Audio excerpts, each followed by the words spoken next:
حضرت ابراہیم نے دین کے لیے آپ شہر بابل کے قریب پیدا ہوئے تھے، وہاں سے مصر آئے، مصر سے فلسطین آئے اور فلسطین سے آ کر کے کعبہ آباد فرمایا۔ زندگی سفروں میں گزری، سفر ایک تکلیف والی چیز ہے، پر حضرت ابراہیم نے وطن چھوڑ دیا، گھر چھوڑ دیا۔ جان بڑی عزیز ہوتی ہے اصل میں نا، جب انسان جد و جہد کرتا ہے نا دین کے لیے تو اس کے رستے میں بڑی چیزیں آتی ہیں، کبھی اولاد، کبھی گھر، کبھی باہر، کبھی حکومتیں، کبھی سیاستیں، کبھی چدراہٹیں، اس کے رستے میں بڑا کچھ آتا ہے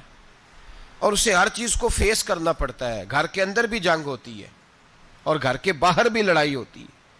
یہ آسان ہے ہی نہیں۔ ہم تو خیر ہتھیار چھوڑ کے پھینکنے والے لوگ ہیں، ہم بھولے بھالے لوگ ہیں، ہم کہتے ہیں میں نے تو کہا تھا مہندی